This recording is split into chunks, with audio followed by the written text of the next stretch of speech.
About 5 years ago, it really hit me, it dawned on me about how much change had taken place in education since I began in this profession, and certainly since I was in school. The world had changed, and it was changing so fast. If I had to pick the moment that this happened to me, it was probably my first iPhone, when I held it in my hand and I realized that everything that I needed to know at any point of my life, I had in my hand. And that was so profoundly different.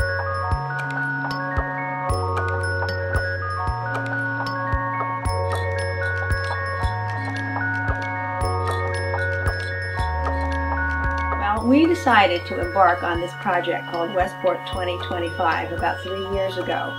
And although Westport schools have always been leaders in the state of Connecticut, and really even leaders across the nation, Dr. Landon, who is our superintendent, became concerned that with the fast changing world that we're living in and with the global competition that we're facing, he was concerned that we prepare our students for the 21st century and that we be able to be both cooperative and competitive with other world leaders. Now let's think for a minute.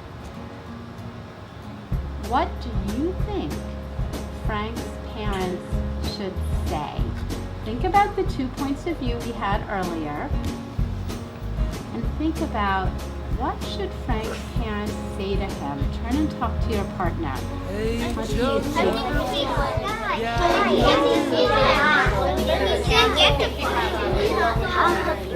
One of the biggest things that the kids learn to do in the read aloud is to grapple with a big idea. So instead of just saying this story is about or the characters are, the idea behind the interactive read aloud is to give them a chance to really think about a moral decision or a big idea. So our lens is a tool for teachers to plan units and lessons that focus on 21st century skills. Critical thinking obviously involves analysis, it involves synthesis, putting ideas together across disciplines. Okay, so our experiment was to use the sun as an alternative energy source for cooking. And we were testing the effect of a parabolic reflector's surface area on the temperature of water over time. So Science Showcase in Westport is a end of middle school, 8th grade, end of middle school unit that really probes and asks students to apply what they've learned about science inquiry in a real world type of situation, which is preparing, designing, carrying out, analyzing, and then presenting in an experimental design and experimental results. Since radio waves move at a set speed, it really depends on how far away you must be. Because the closer you are to the thing transmitting the data, the faster it will get to you. Students are presenting to peers, they're showing their results, we're having a discussion about strengths and weaknesses in presentation skills, and also asking questions about what the science means. And all of these things are really pretty valuable 21st century skills.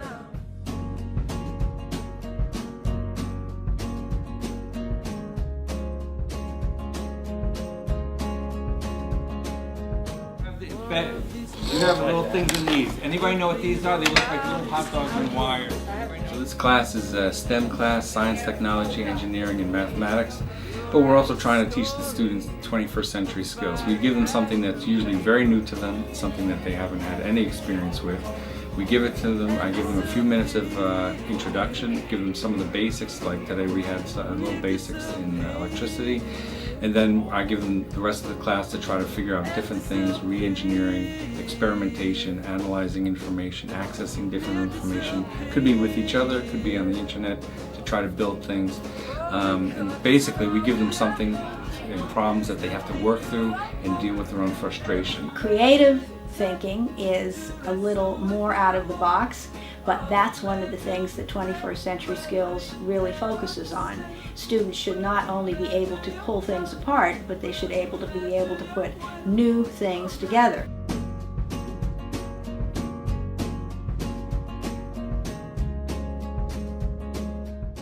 I foster creativity in my classroom by cultivating ideas. We draw upon history, current events, and so where the creativity happens is within their own world relating to the outside world.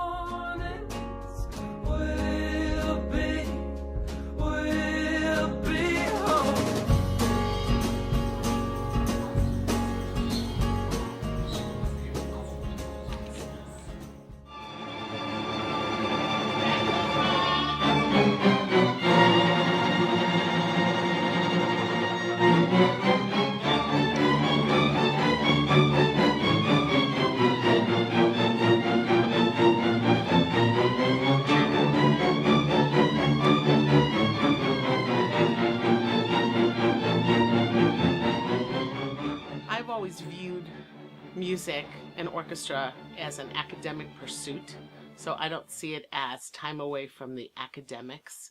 I think it incorporates many of the skills that we try to teach in our other classes. I think we have reading skills that we might see in our English classes. We certainly have mathematical skills in our counting.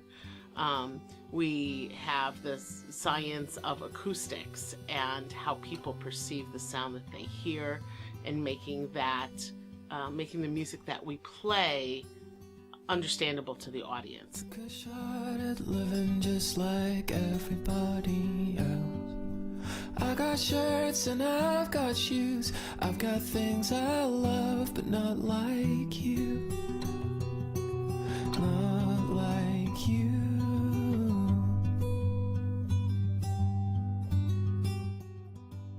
Music has always been really important to me. Obviously, it's something that I chose to spend my life pursuing. I started playing the violin when I was 5 and continue to play to this day. So I'm a true believer that the arts in general help students in their academics. It helps them focus. It makes them certainly self-starters, because you spend a great deal of your time in a practice room determining what you need to pursue, what you need to fix.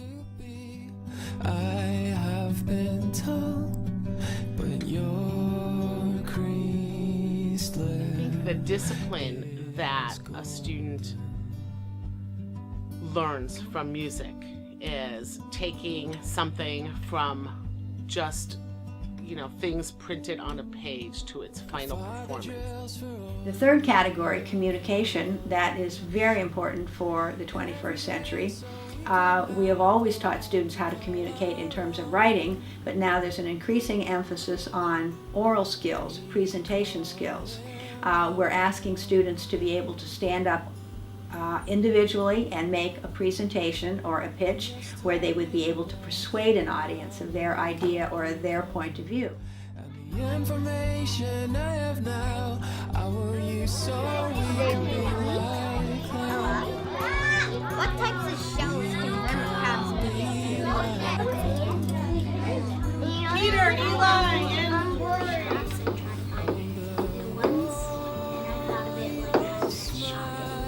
it is. That's exactly what it's like.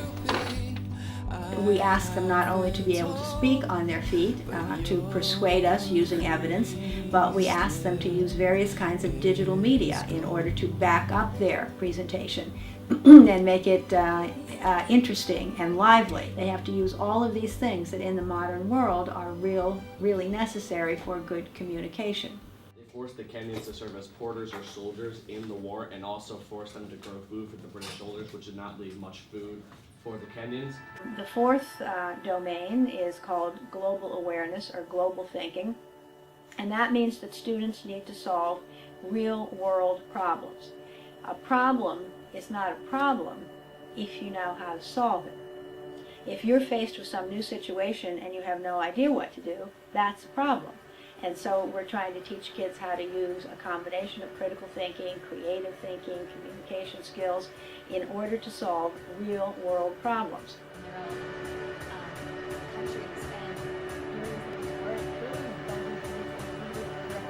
As you said, the flaws with the system and the ways that things were wrong with that. Also also the issue of being able to see things from multiple perspectives. You have to be able to understand how another country looks at things, how another region in the United States looks at things, so you see things from multiple points of view.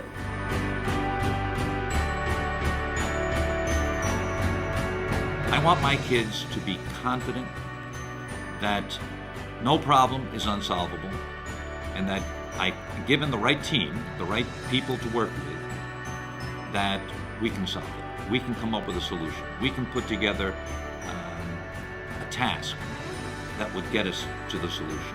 All the things that I am certain will be desirable when Staples High School kids finish college and they start looking for a job. All the things that Staples has been doing for decades, which we now call 21st century skills, they will be the envy of the United States. That's how much confidence I have in Staples students and in the education that they're receiving because of the transformation that has begun through the efforts of Westport 2025.